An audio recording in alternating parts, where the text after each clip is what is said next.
Welcome back, boys and girls. So we have already put in our foldable, and now we're going to fill out what do each of these text features mean. So we're going to start with heading, and I'm going to show you what it looks like. So a heading is a title at the top of a page or section. It's located at the top. So if this was what I was reading my article, the heading would be called Lions and Tigers. And it tells me what this section or article is all about. So let's go to heading. You're going to open your flap up for heading. Notice I kept the other ones folded. And we're going to write the title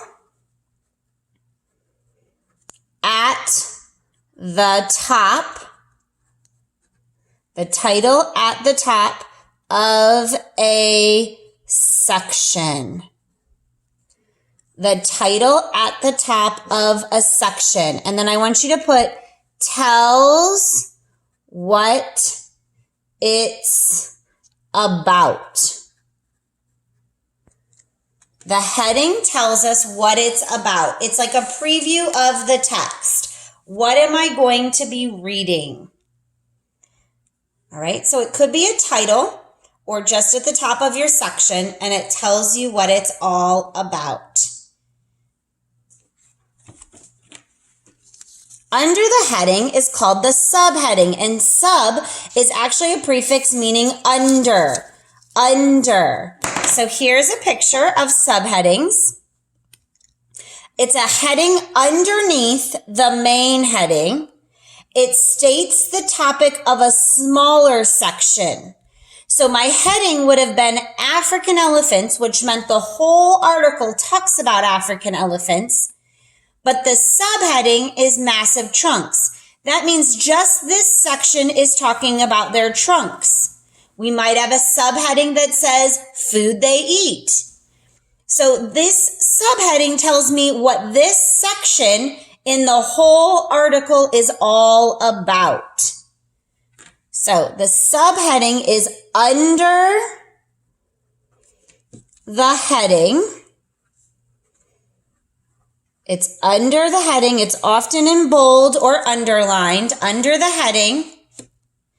And it tells the topic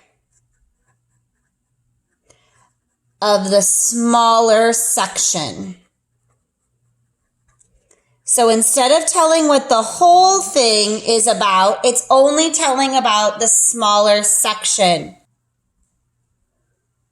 All right, so under the heading tells the topic of the smaller section, like in massive trunks talking about elephants.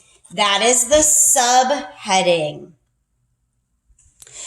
The next text feature we're going to learn about is called the caption. A caption is words near a picture or photo that explain what it's about. Picture would be like a drawing. A photo is done with a camera. So it's going to tell me what it is. So here's a photo. The caption is either below it or above it usually. And this one says, a baby elephant is called a calf and at birth weighs about 100 kilograms. So the caption tells me what this is a picture of. It explains why the author put this photo in here. All right, so let's write our caption. Caption is words near a photo or picture. Words near a photo or picture, that explain what it is about. A caption is words near a photo or picture that explain what it is about. They tell why the author put the photo in the article. Words near a photo or picture that explain what it is about. That's what a caption is. All right, our next text feature is called a graph, and we actually talk about graphs in math. So here are some examples of a graph. A graph shows or compares data, remember data is numbers, and information. So it helps us to visually see the information. Examples of graphs are a bar graph and a pie graph. And this is called a line plot. So these are some examples of graphs that would provide us visual information about data so that we can compare it or figure out what it's talking about. So let's write our definition for graph. A graph shows or compares data and information. So it shows or compares data and information. I'm going to write bar graph as an example and a pie chart. Those are just two. That's what this one is here, bar graph and pie chart. Those are just two examples of a type of graph that might be in an article that you're reading. So a graph shows us our information with data. Our next text feature is one that you might have even created before. It's called a timeline.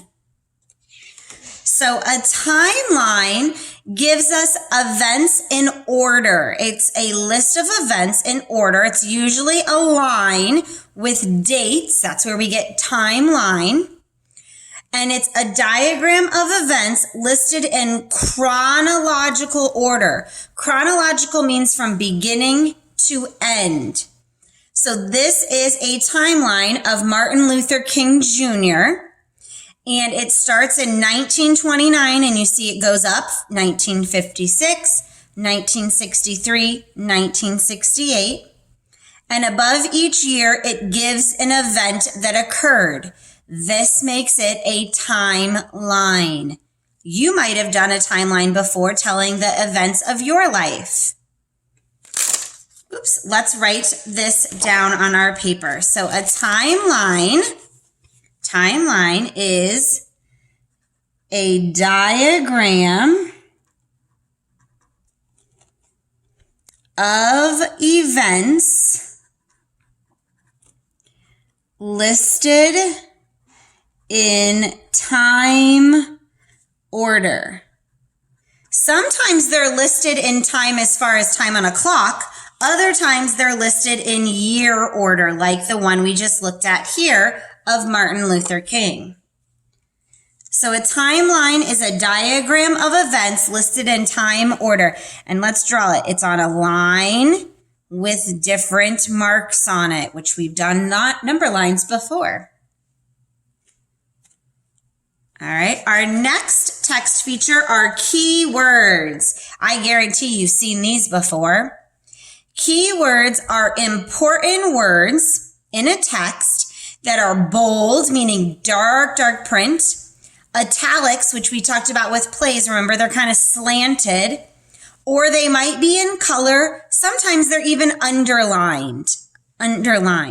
So if I'm looking at this article, I can quickly see the important words are pouch, Joey, and 2 grams because they are in color. Joey is also underlined. So keywords are important words to pay attention to. And usually these keywords are found in the index and the glossary. And we'll talk about those later, but a lot of times those keywords are found in the index and the glossary. So let's write down keywords are important words in a text.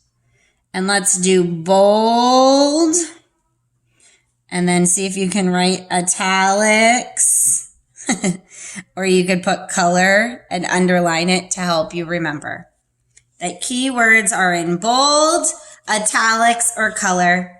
And their words we should pay attention as the reader too. Keywords. Our next text feature today is called a diagram.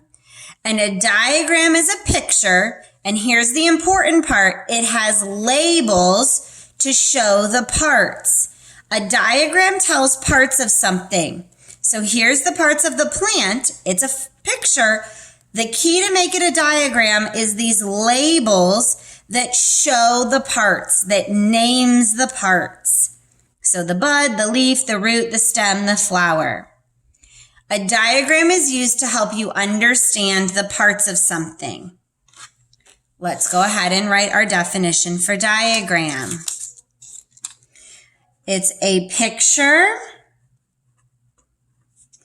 that has labels. I want you to put in parentheses with arrows to show the parts. A picture that has labels to show the parts.